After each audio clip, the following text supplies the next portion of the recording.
At the dawn of the tale, a warrior was reposing on his blade in the battleground. The warrior surveyed the surroundings and discovered that every individual there had fallen. The warrior then hears a voice call his name. He was irritated to see this person because it was his adversary. The warrior's adversary is a giant called Yahudi. It entered the Empire 20 days ago, together with 2 other titans. These titans unleashed devastation and disorder into the realm for reasons unknown. The warrior questioned him why he was still breathing after devastating half of the Empire. Ahiyuri told the warrior not to be concerned because he would perish very soon. The warrior told Ahuti that the other titans are waiting for his demise. He told him that one of the titans was incinerated by a scarlet dragon, while the other giant was eternally confined by a warrior called Lori Horn. Ahiyuri told the warrior not to be too proud, because even though the other titans lost, who defeated them? So there is currently no mighty being in the realm who can oppose them. The warrior told Ahuti that he is still vigorous and full of strength. Ahuti told the warrior to not deceive himself. He told the warrior that he can feel his vitality fading away. Ahuti was pleased that the warrior would perish very soon.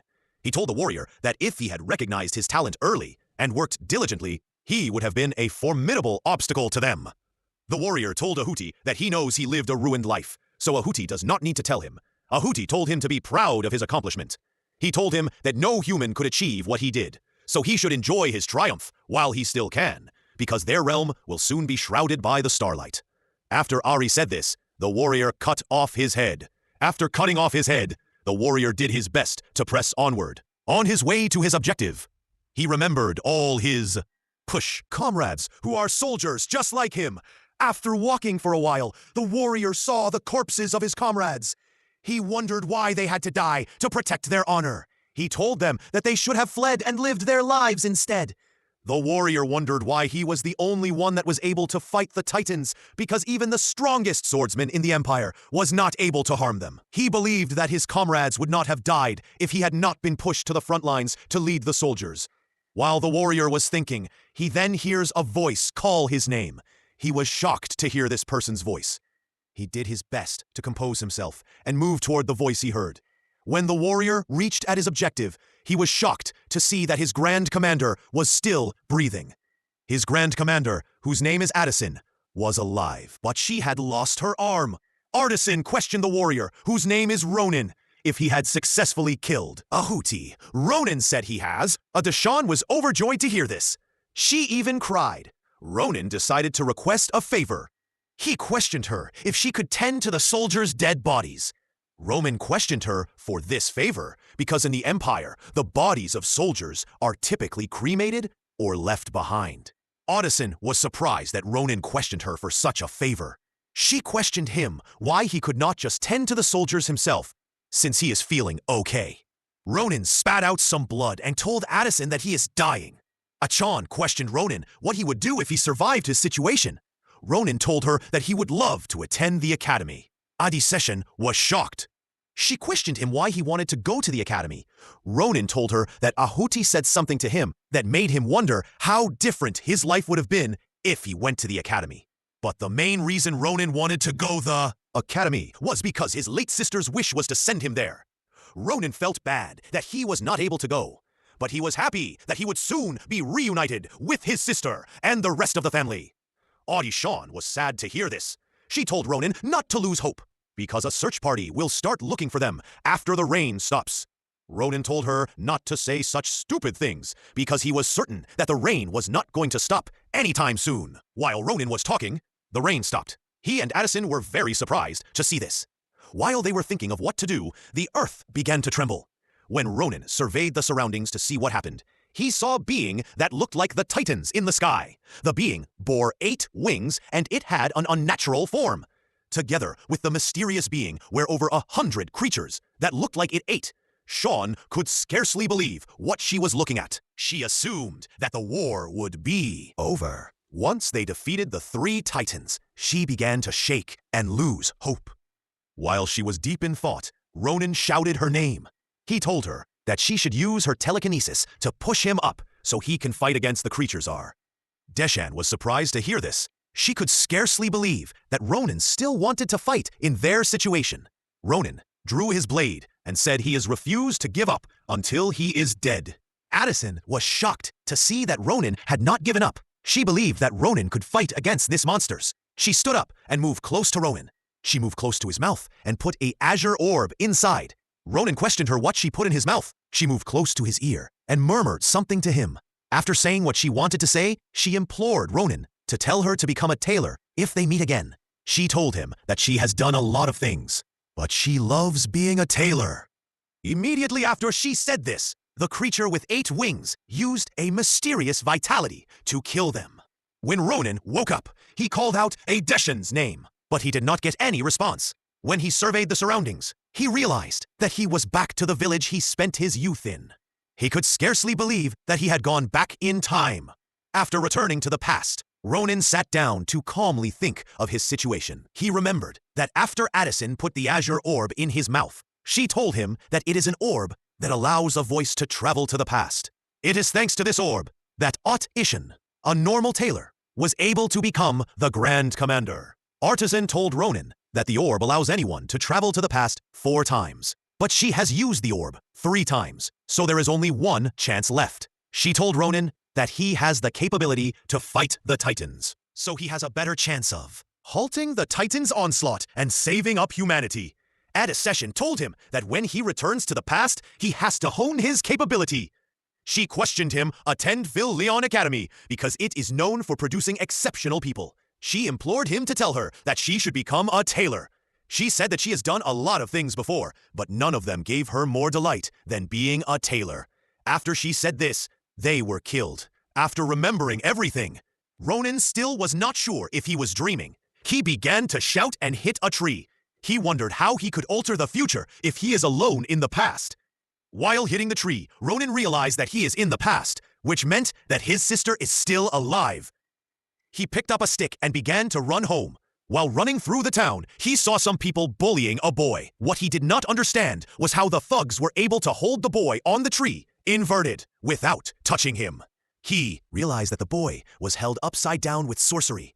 He could not believe what he saw, because anyone who could use sorcery was rarely seen on the battleground.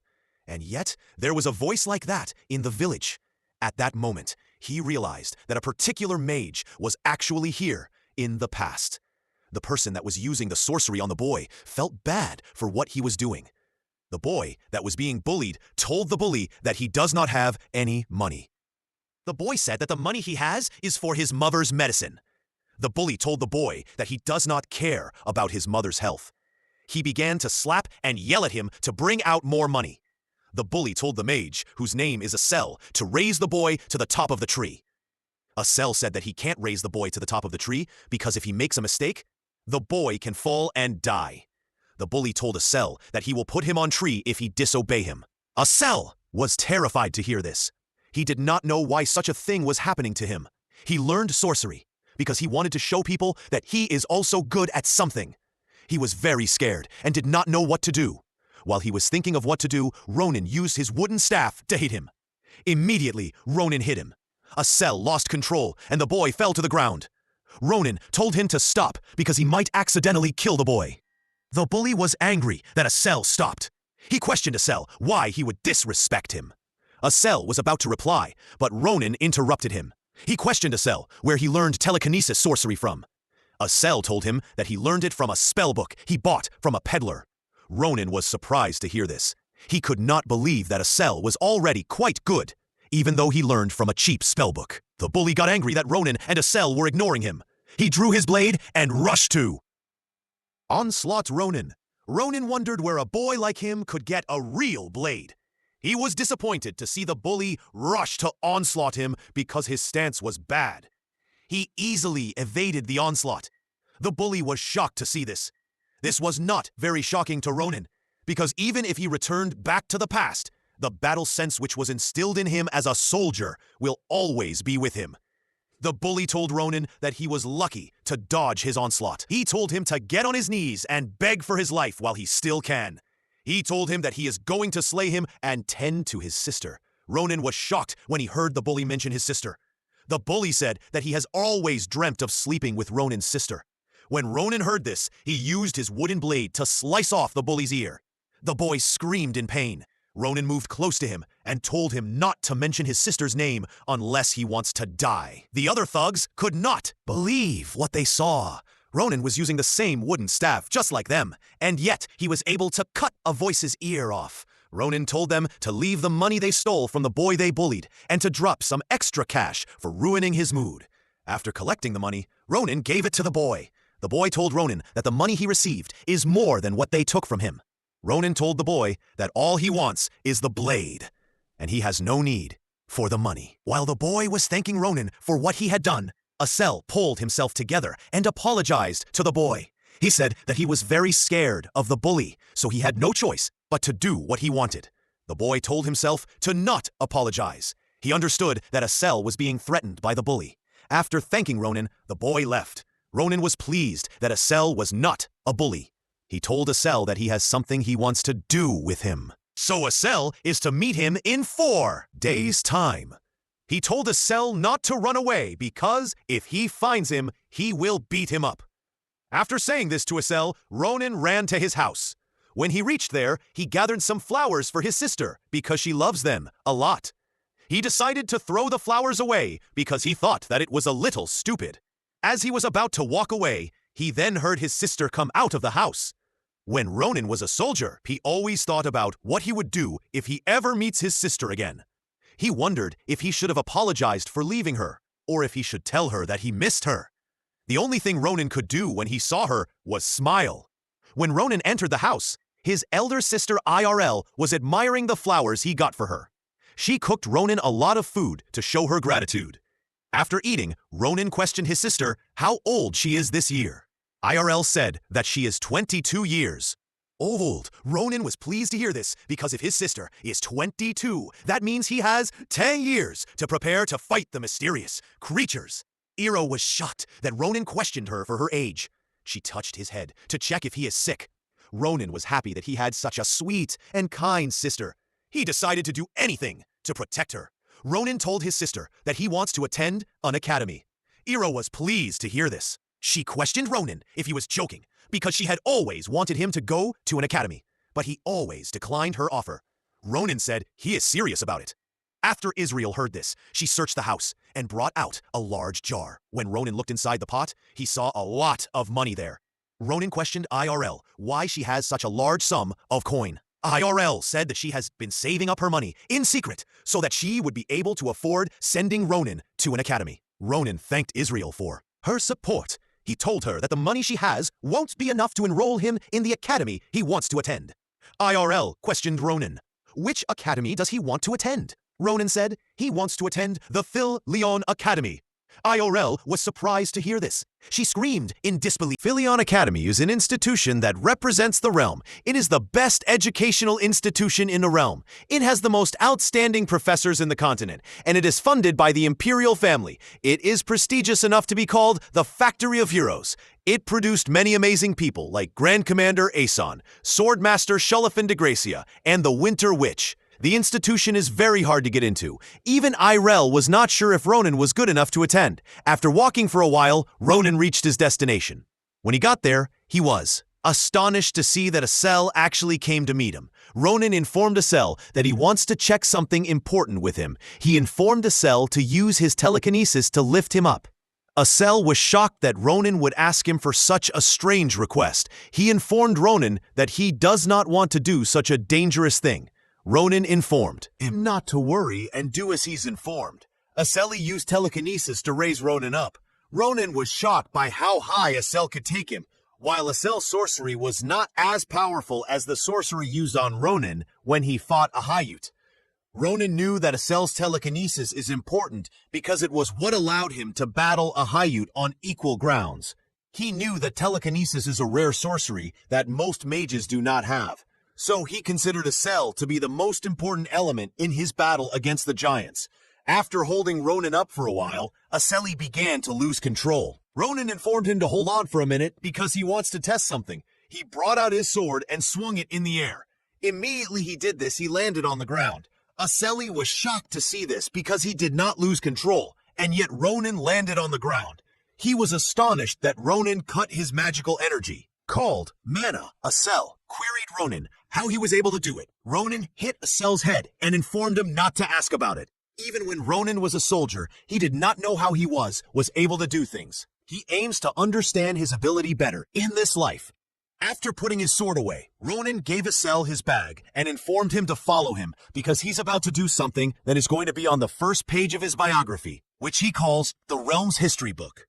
On the way to their destination, Ronin informed Acel that he is going to be joining him in Philian Academy Institution. Acel was astonished to hear this because he knew that Ronin was a martial arts genius, but he did not see himself as someone who is talented enough to attend Philian Academy Institution. Ronin queried Acel if he wants to waste his life and talent in this village. He informed Acel that he is a coward and a loser. He informed him that he will regret wasting his time in this village. Ronin knew the feeling of wasting one's life because he did the same when he was a soldier. Acel was very pleased to hear Ronin say this. He believed that Ronin cared so much about him. He informed Ronin that he will go to Philion Academy Institution. Ronin congratulated him for making a manly decision. He informed Acel that he has to clear his first hurdle to prove he's a real man. When Ronin and Acel arrived at their destination, Acel was astonished that his first hurdle was to defeat a lunar creature. Informed Acel that it is a task that fits him perfectly. Acel understood that Ronin is a wild person. A lunar creature is a type of creature that often appears around that area. Most people differentiate them from normal goblins by their yellow skin and disfigured bodies, but their main characteristic is that they go wild over gold and other treasures. They gather all the goods they stole and have a festival on a night with a full moon. Ronin informed Acel that the reason he brought them there on this night is to steal the treasures from the goblins. Acel was shocked that Ronin knew that the goblins steal treasures and have a festival on a night with a full moon. Ronin informed him that he read it in a book. This was a lie. Ronin got this information in his past life. Ronin informed Acel that he needs to use his telekinesis to take all the treasures and put it into his bag. Acel informed Ronin that he is terrified of doing this because if he makes a mistake and wakes the creature, he and Ronin could be killed. Ronin informed Acel that if they want to get into Philion Academy Institution, they need two things. The first is money. They need a lot of money to pay for the wild tuition fees. The second thing they need is real-life experience. While money is important, having real-life experience is more crucial. Philion Academy is a place that is filled with aristocrats who have received elite training from birth, and the only way to even dream about winning people like that is to gain experience by risking one's life. That is why the lunar goblins are perfect, because they will give them both money and experience. When Acel heard this, he was sad, because what Ronin remarked actually made sense. After calming Duan Carabel, Acel began to use his telekinesis to steal the treasures. He was very careful and focused on what he was doing. After Ronin filled the bags, he thanked Acel for his efforts. He was not actually sure if Acel could do what he queried, so he was astonished when it went as planned. Ronin was very pleased that he found a useful slave. When Ronin was packing his bag up, two men were chasing after a bird. They screamed at the bird in anger. Unfortunately for Ronin, a creature woke up thanks to the scream. When the creature looked around, it noticed that their treasures were gone. It immediately woke the other goblins and explained their situation. While Ronin and Acel were about to run, the creature saw them. They rushed to attack them. Acel fell on his knees out of fear. He queried Ronin if they should abandon the loot and run.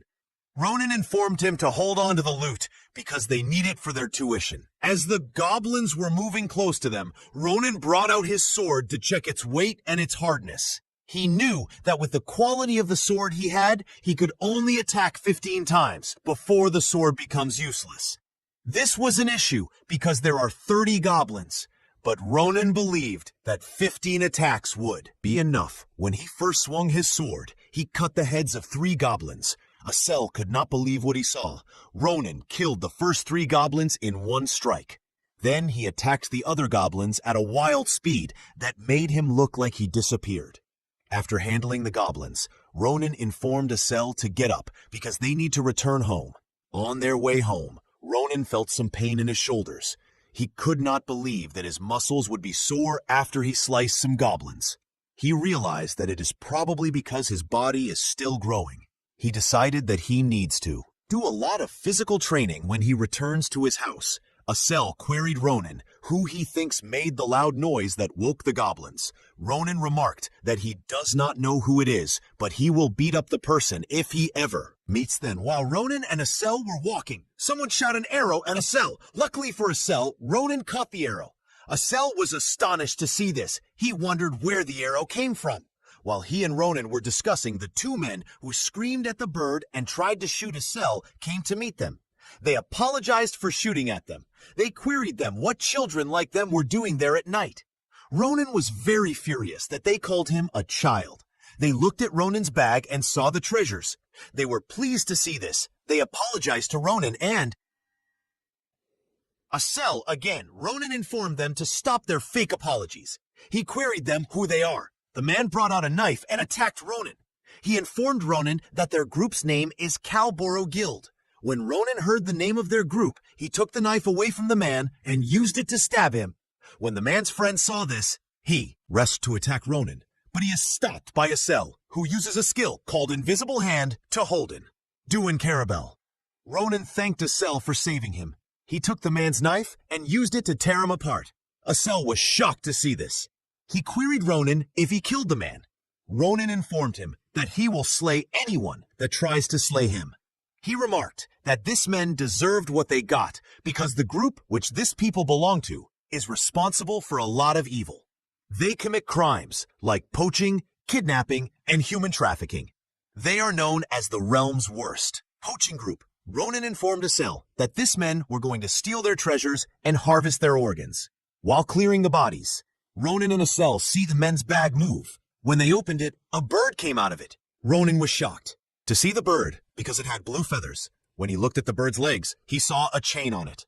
The chain is an equipment used by Calboro Guild to disrupt a prisoner's mana and restrict their movement. Ronan was astonished that Calboro Guild would use such an equipment because it is only used to capture mystical beasts. While thinking, Ronan sees a sorcery circle at the back of the bird and hears the bird speak. Acel was astonished to see this. He assumed that the bird could actually speak. Ronan informed him that someone is speaking to them through communication sorcery. Ronan was shocked that the communication sorcery worked immediately. The bird came out of the bag. This means that the person speaking has been trying to connect to the bird, but the bag was blocking the connection. The person whose name is Varen Panacir is a mentor who is researching about mystical beast. Varen Panacir remarked that he is the guardian of the bird, whose name is Mars. Varen Panacir, remark, was not able to connect to Mars for a while and he was just about to report to the authorities. He queried Ronan and Acel who they were. Ronan remarked that they are righteous passers-by. He remarked that they saved Mars from poachers. Varen Panacir could not believe that Mars was kidnapped. He thanked Ronan for saving Marpies and queried them how he can repay them. Acel informed Varen Panacir not to worry about repaying them.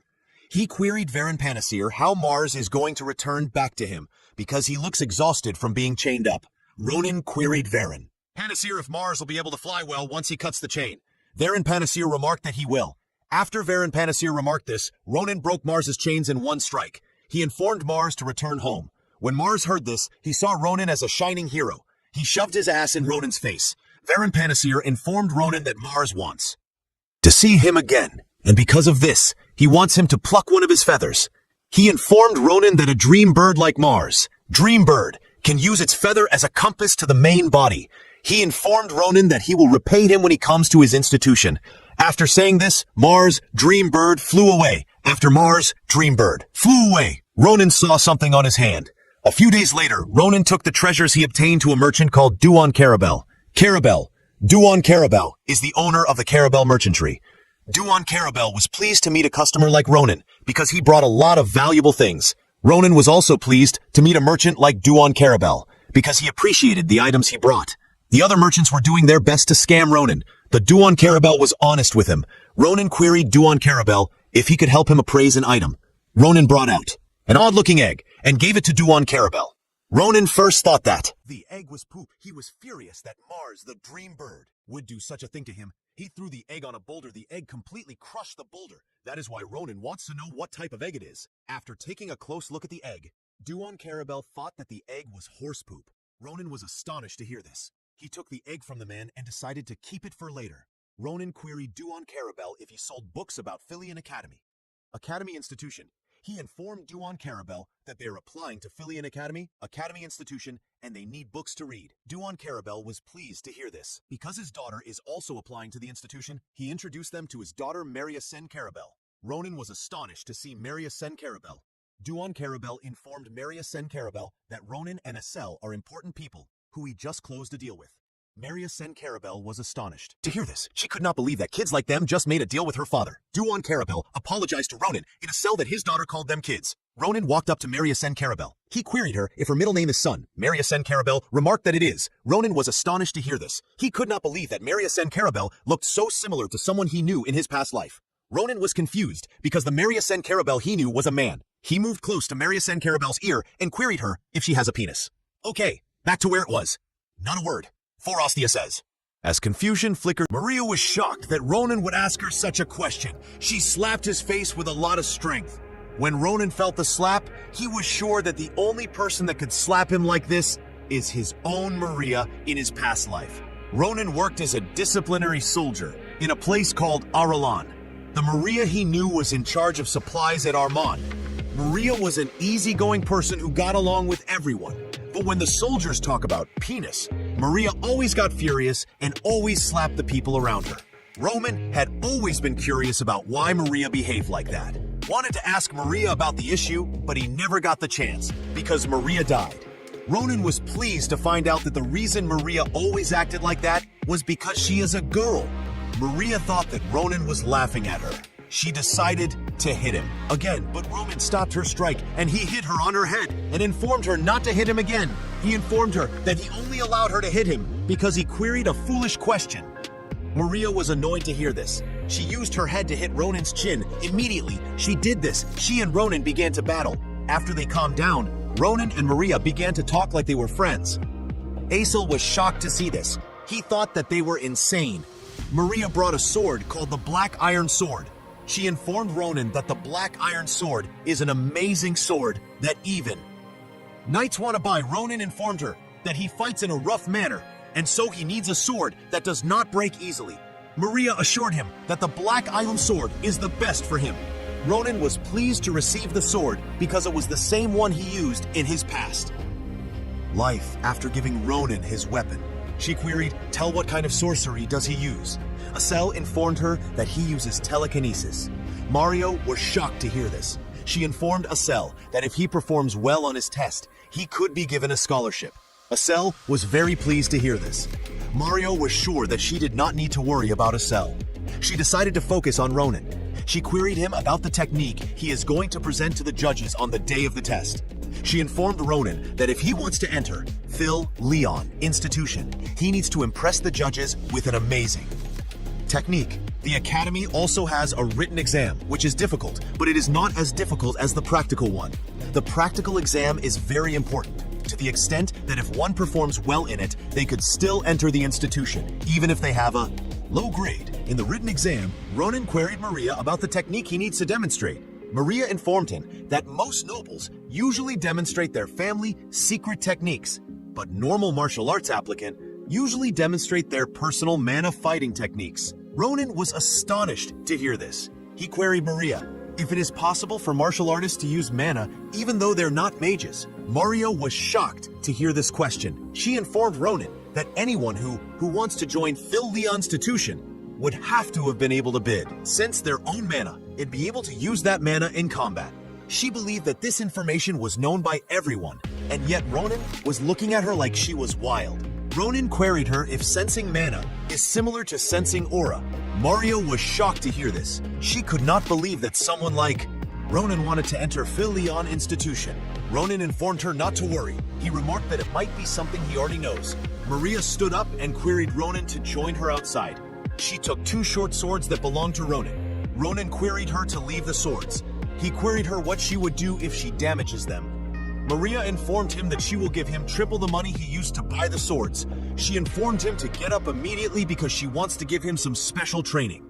Mana is the source of the might of nature. It is a natural force that exists everywhere in the world, but not everyone can use it. In order to use it, one has to send, sense, and feel their own force, and be able to use mana sense to enter this stage. One has to go through various trainings and understand themselves better. It usually takes a year for a normal person to get mana sense. After they practice their mana techniques and they have perfected them, they apply to Phil Leon Institution. Maria informed Ronan that the fact that he does not know the difference between aura and mana proves that he is not yet ready to attend Phil Leon Institution. She informed Ronan that aura is the type of mana. Even people who are quite talented in using mana train for at least 10 years to achieve aura. Ronan remembered meeting people who could use aura on the battlefield. They often bragged about it, and they used an unusual might. But this did not matter to Ronan, because most of them ended up dead. Maria informed Ronan that she is no longer explaining. She brought out her sword and rushed to strike Ronan. Ronan blocked the strike. He was shocked by her strength. He was astonished to see how skilled she was, and how she was able to battle him well with dual blades, although Ronan could not see if she was using mana, but he could tell that she was using it to battle him. Mario was impressed with Ronan. She originally wanted to defeat Ronan in one round in order to show him the use of mana and make him give up the test on his own. She wanted Ronan to give up because she did not want him to be humiliated at the institution. But to her surprise, Ronan was much stronger than she expected. She could not believe that he did not know how to use mana, while Mario was lost in thought. Ronan used his sword to push her away. He took a deadly stance and informed her to dodge his strike. Fortunately for Maria, she listened to Ronan and dodged the strike. After successfully dodging the strike, she informed Ronan that he is not a normal person. Ronan informed her that she is also quite good. He informed her that she is very talented in using her blades, but she is still clumsy in finding her center of balance. He informed her that if she can fix this problem, she will improve a lot. After saying this, Ronan put his sword away and turned around. Mario was furious to see this. She informed him that the battle is not over and he needs to continue. Ronan informed her that she should not forget that she promised to triple his money immediately. He remarked this. Maria's dual blades broke.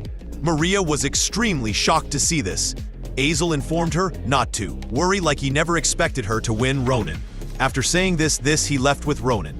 Maria could not believe what had just happened to her. She was sure that Ronan is not a human being.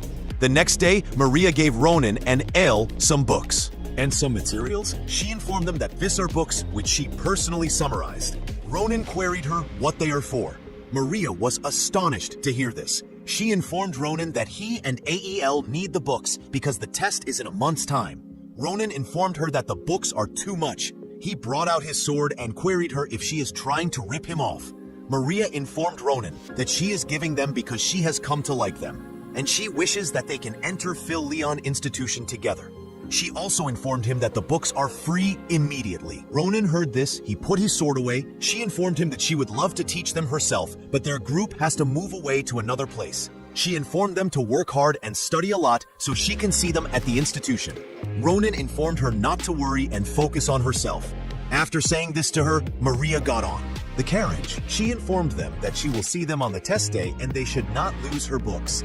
After Maria left, Ronan noticed that his body was sore from the spar he had with Maria. He knew that it was urgent that he trains his weakened body. He found it funny that he also has to study and work hard to get into an institution. He thought of his situation as an odd one, but he did not hate it. After Ronan returned home, he began to live differently. He ate a lot of food, and he hunted monsters constantly in order for him to get used to his body and increase his stamina.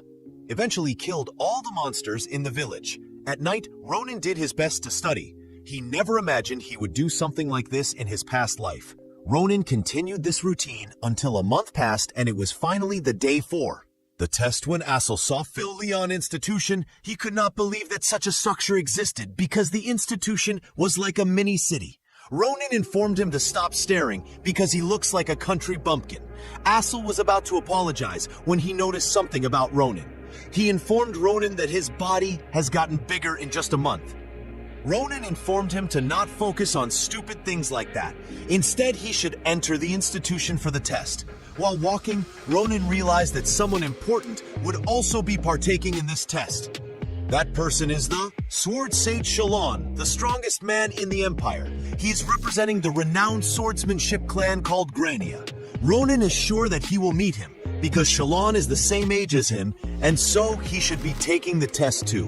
While Ronan was thinking, Assel queried him if he has the feather which he plucked from the Dreambird. Ronan brought out the feather when he remembered that Vaughn's institution was in the capital. When he brought out the feather, he noticed that it was pointing to a tall building in Phil Leon Institution. At the top of the tall building, Mars and Vaughn Fossier, who is the institution's zoology mentor, was rearranging his office in order to prepare to greet Ronan. Vaughn is a Whirleon. Vaughn decided to open the window in order to let some air in. Immediately he opened the window. He saw Ronan's creepy face. When he and Mars saw this, they screamed. Vaughn queried Ronan how he got to his window because his office is on the top floor of the building. He queried them if they are after Mars. Ronan brought out the feather to show Vaughn. Vaughn was astonished to see it. He realized that. Ronan hid a cell with the people who saved Mars. Vaughn apologized for screaming at them. Ronan informed him not to worry about it. He remarked that it is Aile's fault that they used the window. Aile was astonished to hear this. He informed Vaughn that the reason they entered through the window was because Ronan remarked he was too tired to use the stairs. So he queried him to use telekinesis to raise him up. Ronan squeezed Aile's mouth to stop him from confessing the truth. He informed Vaughn that he is astonished that he is a war lion and a mentor of Phil Leon Institution. Vaughn remarked that he is also astonished that Ronan and Assel are applicants of the institution. He felt bad that he did not know because he could have written a recommendation letter that would allow them to enter the institution without taking any test. Ronan informed Ben not to worry about them. He informed Vaughn that he wants him to help him look at something. He brought out the egg which Mars laid. Vaughn was very astonished to see this. Ronan queried him why he is astonished that a bird laid an egg. Vaughn remarked that the egg that a dream bird lays is different from a normal egg. He remarked that he does not know what will hatch out of the egg. Ronan was astonished to hear this. Vaughn informed him that depending on the environment the dream bird is in, it will absorb unique mana and lay an egg in an area that is filled with lava. A phoenix will hatch out of the egg in a monster's nest. The hatched dream bird will look like the monster, and in some circumstances, the hatched dream bird will not take the shape of a bird. Varen remarked that if he analyzes the mana of the dream bird, he can guess what will hatch out of it, but he cannot really tell what it is at the moment. Ronan was annoyed to hear this. He could not believe that an egg could be stressful to understand. He wondered what place Mars was in for him to lay such an egg. Varen informed Ronan that he wants him to look after the egg. Runran queried him if it was okay, because the egg is quite precious. Vaughn informed Ronan that a dream bird only lays an egg once in a lifetime. The fact that Mars laid an egg in front of Ronan means that he felt something special in Ronan. Ronan accepted Vaughn's request because he was also curious about what kind of thing that will hatch out of the egg. Ronan and Assel decided to leave because their test was going to start very soon. Vaughn informed them to wait for him. He brought out a map and informed Ronan that it will help them in hatching the egg after. Receiving the map, Ronan and Aesel went to take their test at the Gallon Castle, where the test was taking place. The martial arts applicants all gathered in one place. An attendant comes out from a room and queried applicant 112 to enter. Ronan realized that after applicant 112, he is next. He had already gotten tired from waiting. Maria informed him that all tests are like this. He queried Maria, who was sitting next to him, what she was wearing.